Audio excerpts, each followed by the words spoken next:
This video is about interfaces and abstract classes. I'd like to explain how you do them and also why.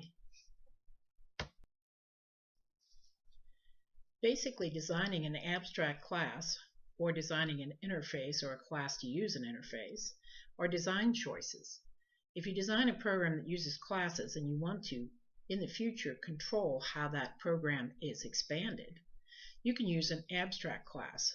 You put the basic methods and properties into the abstract class, and any subclass will have these properties and methods. Wait, that sounds just like inheritance. Well, it is inheritance with one small difference.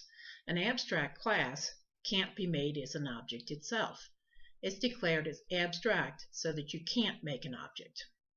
But you can make an object of the subclasses. An interface allows you to add some functionality to your program. So you can add functionality to a class and make sure that class behaves uniformly to other classes that are similar. As a quick example of this, if I make a superclass called vehicle and subclasses car and bicycle, I can put properties and methods that I want all of those classes to have in the superclass.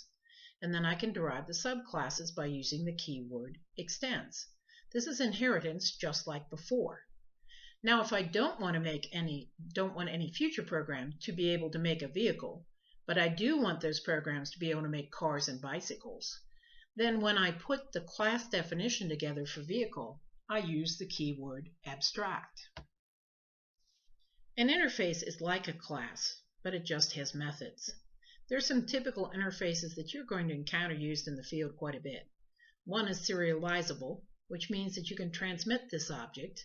So just like you can transmit a picture over the internet, or transmit a picture over a text message, or transmit a picture by email, it's serializable. So the other one that's common is comparable, which means that you can compare this object to another. Now the designer themselves is going to decide how you compare the object. The interface just says it is possible to compare. Now to use this interface, you use the keywords implement. In practice, this is really very simple. Your class decoration will look very similar to what it looked like previously. Public, abstract class vehicle, and then some code between the brackets. The only difference is the word abstract. That word makes this an abstract class. Now, if you want to use an interface, you have public class bicycle extends vehicle implements comparable. Now all that means is that we've developed a subclass of vehicle called bicycle. It's extending vehicle and it's implementing the comparable interface. So it's saying that you can compare bicycles to other bicycles to see if they're the same. In that small snippet of code, it's worthwhile reviewing. I forced vehicle to be abstract.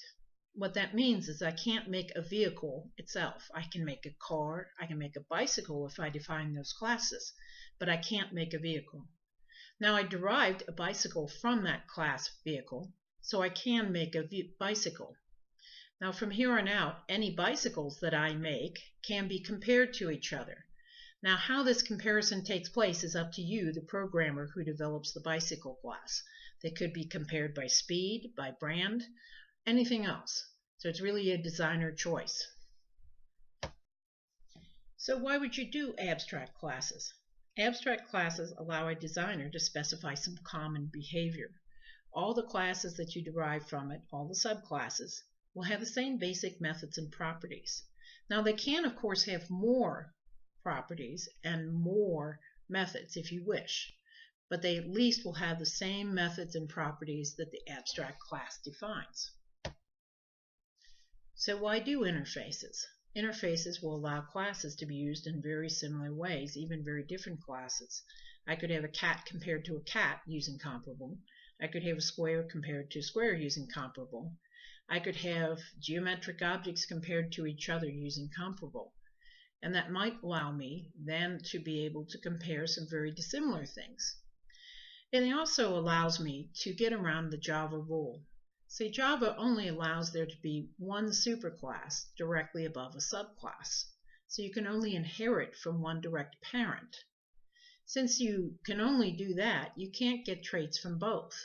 So what happens is, if you implement interfaces, you can add additional functionality, like comparing objects, like serializing objects.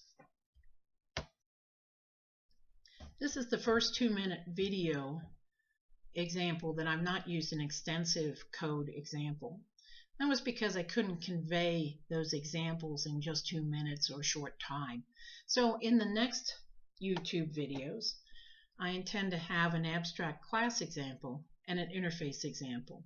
We'll show you more in depth of how to do this, but this first video allowed you to see why.